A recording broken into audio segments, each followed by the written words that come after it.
I live in Winchmore Hill. I have 4 children. I'm married to Myri. I work in the city during the week. I've been coming to St Thomas's for, I think, about 14 years. Okay. So just to tell us a bit about your story, did you grow up in a Christian family? I did grow up in a Christian family. We went to a Church of Scotland church. So I was exposed to church growing up, and my parents are Christians. Okay. So I guess I did grow up in a Christian home, yeah. And were you in that church, in the one church as you grew up all through childhood and teenage years? Or? Pretty much, yeah. So we went to an Episcopalian church, which is a kind of Anglican church, up until I was about 4, and then I think I lobbied a bit to go to the local. That was at some distance away, about 20 miles away, and then I lobbied, I think, to go to the local Church of Scotland church where my friends were going, and so we moved. We started going there as a family, and I attended that church until I was 17 when I went away from home.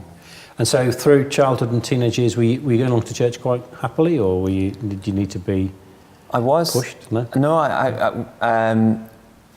because I grew up in a village. If you kind of got on with your friends, then you were happy doing most things. We all went on the train to school together, the big school. We went to primary school together, the big school, and we went to church together. And so it was just a time for being with friends, really, and they made the youth activities fairly interesting. So it was fine, yeah. Okay. And do you remember much, say at the age of 14 or 15, how would you have described your faith at that sort of time? So I know I wasn't confirmed in church.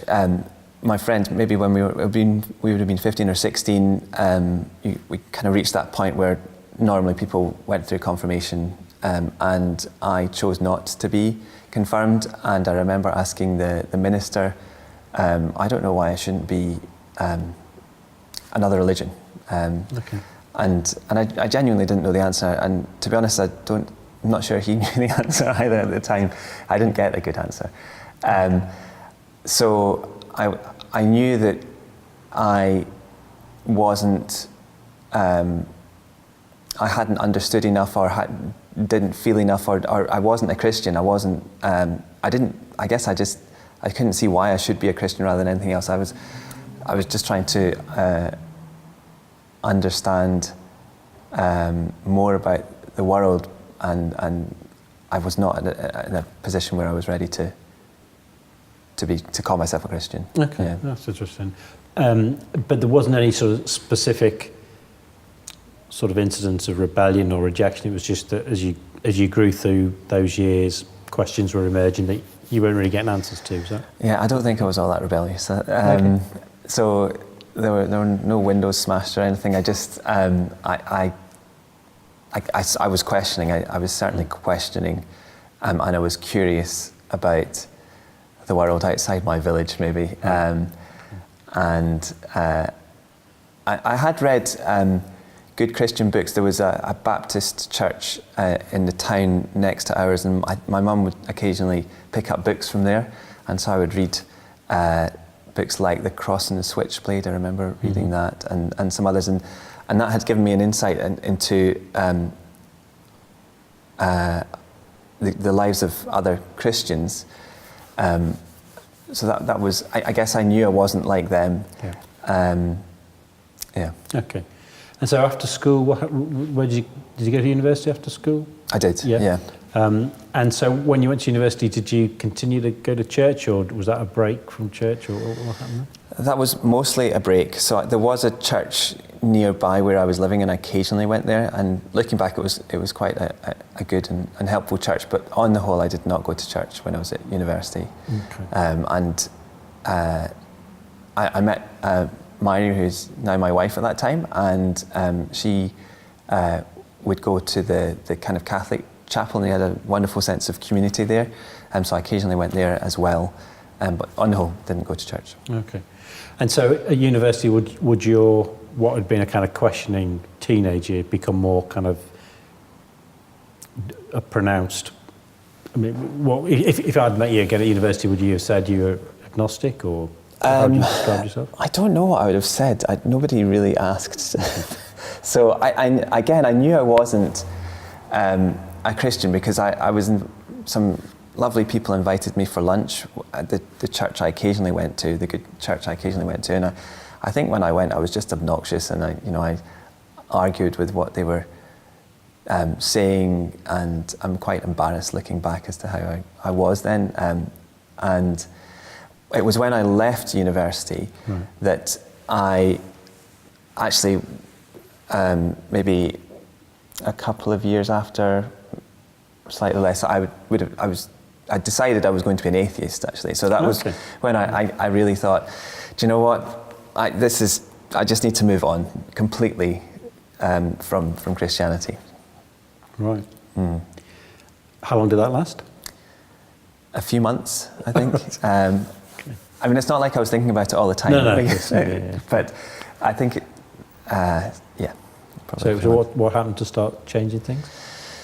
So I think God started to kind of bring me back a bit, and there would have been a number of things, but one that is very notable. So Mary and I split up at university, or just as I was finishing, and we didn't speak to each other for a couple of years. I didn't see her, but then when we did get back into contact, in that time she had become a Christian, and she was keen to tell me that when we got back into contact, and also it became clear to me that she had changed quite a lot, and so I thought, right, I'm going to give this one last go. I couldn't quite kind of just move on to being an atheist, and I couldn't let go of the fact that Christianity might be true. So I made a decision, I'm going to spend some time really thinking about this and go one way or the other. Okay. So just go back, so when Mary got in contact again and she'd become a Christian, what was your, telling that, what was your response to that? I think I was quite cross. Because? Well, I think part of me thought, well, hang on, if anyone deserved to become a Christian, to have God put their hand in their life, it's me, not, I that's really arrogant, but there was a sense of frustration. Hang on, why is going through it so swimmingly for her? So, not that everything was perfect in her life, but spiritually, something was clearly alive there, and you could tell the real difference in it. Yes, yeah, there was a real difference, and I think I was cross as well, because I did want to just move on from Christianity and all the sort of what I felt was baggage that went along with that. So, and I was clearly interested as well, and probably there was some excitement there, I don't know. But yeah, okay. So when you decided to kind of give it one last look, so what did you do? So I went on an Alpha course at a big church in London, and I also started going to a Baptist church close to where I was living at that time. Someone had taken me there when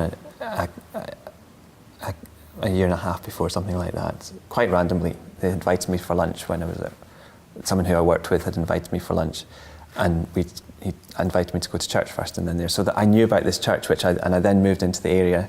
So I started going there, and I met up with the assistant pastor or minister, and that was very helpful as well. So he kind of answered a lot of my questions, plus I was doing this Alpha course. Okay. I mean, were there any sort of significant questions and answers that were resolved at that point, or was it just the kind of the general? I think it was a kind of an attrition, right. and because there were answers to my questions, there was certainly no single moment when I would say, "Wow, now I believe." Okay. And I think I probably wanted that. Yeah. Had that happened with Mary? She had a... Yeah, I would say that, yeah, it did. Although she should answer for herself, right? So, in case I get the story slightly wrong. But yes. I'm just wondering if that was part of the thing that you're thinking, well, should that happen to me? Yeah, so that had happened to Mary. And also I had read these books when I was younger where I'd seen more dramatic kind of changes and conversions, or read about them. For me, it was quite a kind of intellectual approach. The emotions didn't kick in for quite some time. But I think C.S. Lewis has an analogy where you get on the train in one country and the destination is another country, but you're traveling through the night, so you don't know when you've gone from one to the other. Yeah. But when you arrive, you realize you're there. Yeah. And I think it was like that for me. Okay. What length of time would you have said that period was? Months rather than days or weeks. Yeah. Okay. And using that analogy of the train journey through the night and waking up and realize you got there, when would you have said it was that you were starting to think, oh yeah, no, this is true, and I would now think of myself, talk of myself as a Christian? I need to really think back. I was baptized when I was, I think, 24. So at that point I had obviously made a decision. Yep.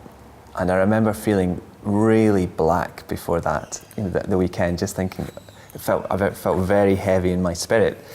Because it's funny, isn't it? But that was a very significant thing for me to do, to stand up and say, I am a Christian, and I'm following Jesus now. So I know that by that time, clearly, I made a decision. I think that the assistant minister I would meet up with... and what would you do when you met up? We'd just chat in his kind of office in the building, and we went through a book together, and I would ask my questions, and I think he said something along the lines of, maybe you need to just live as if you are. Let's see how this goes. Rather than constantly questioning, am I not? And it wasn't just about is it true, but am I accepted? How do I know? Am I really a Christian? Is it? I don't know. It's really for me, because there was no big emotional reaction. Yeah. Maybe it's taken all this time because I'm not. God's not really after me. Yeah. So that was helpful, because then I kind of thought, okay, I'm gonna live as if I am and think as if I am. And at some point I thought, yeah, I really, this is it. I am a Christian. God has brought me to a point where I believe, and previously I didn't. Yeah, I couldn't. Great. And just going back then, so before you were baptised and the weekend feeling really black, can you say a bit more? What was making you feel? Was it apprehension? Was it, this is a big thing to do? And I think it was because this is something spiritual. This was not day-to-day stuff.